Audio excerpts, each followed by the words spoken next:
Hey, what's up everybody? Brittany here over Integrated Physical Therapy, and I'm making this video for anybody who always says that they have tight hips but complains that they're too busy with work to have time for stretching.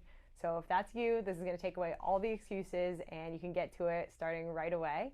Follow along with this video, pause when you need to hold the stretches a little bit longer. Okay, so pretend like I'm sitting at my desk, right? I've got the computer in front of me, everything's in its right placement. Without even leaving the chair, there's 3 moves that you can do to open up the hips. Before we get into those, make sure that you click that bell and subscribe to our YouTube channel so that you never miss a new video.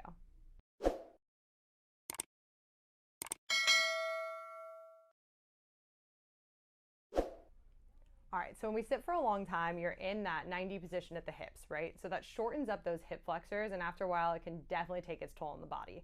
In order to open that up, what you're gonna try first is taking your butt all the way to the front of the chair and then dropping one leg back underneath the chair at a time. I'm in kind of a 90-90 position with the legs, and I'm pushing my heel back in order to feel that opening up through the front of the leg.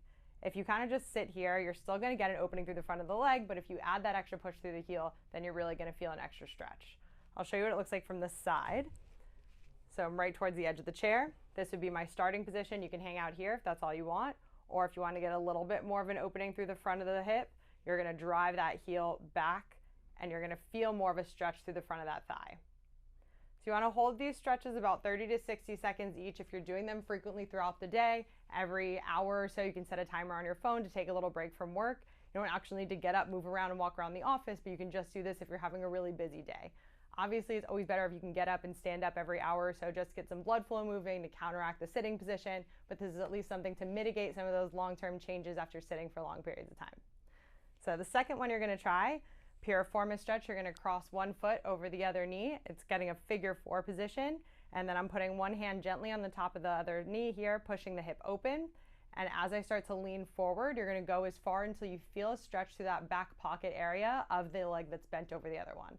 Okay, maybe some of you are so tight that you feel it here. That's good enough. This is really different than just sitting with your legs crossed. Legs crossed, you're just going to get some tightness in the adductors, IT band, stuff like that. Here, we're actually opening up the hip, hinging forward, and then getting that stretch right through here. Now, if this is too much, but maybe you don't feel anything here, modified version of the stretch is just going to be to take the knee and pull it across the chest. Anything area right. And same duration you're going to hold it for.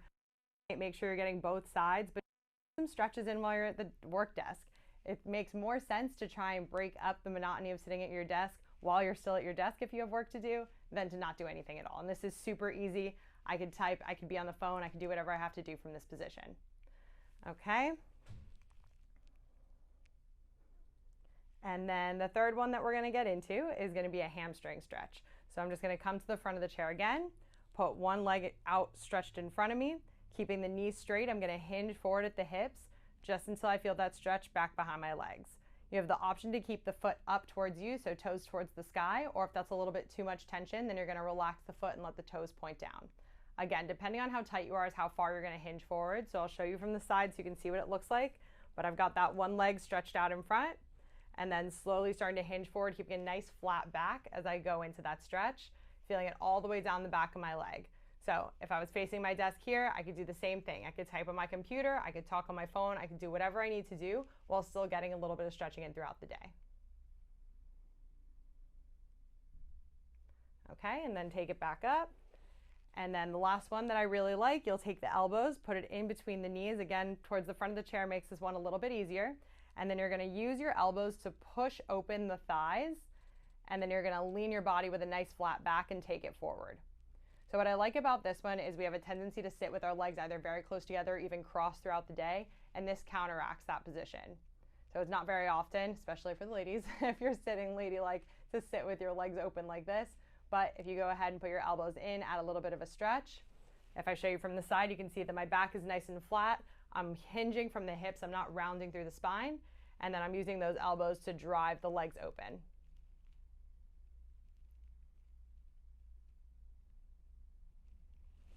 Okay, and these stretches are specific just for the hips. There's obviously so many other things you can do in the chair. I've done a thoracic video that I'll attach in the comments below. If there's anything else you need to see, I want to get rid of all those excuses so that when you say that you don't have time to stretch, you don't have time to do your exercises, I'm going to find a way to make sure that you have the time to do it.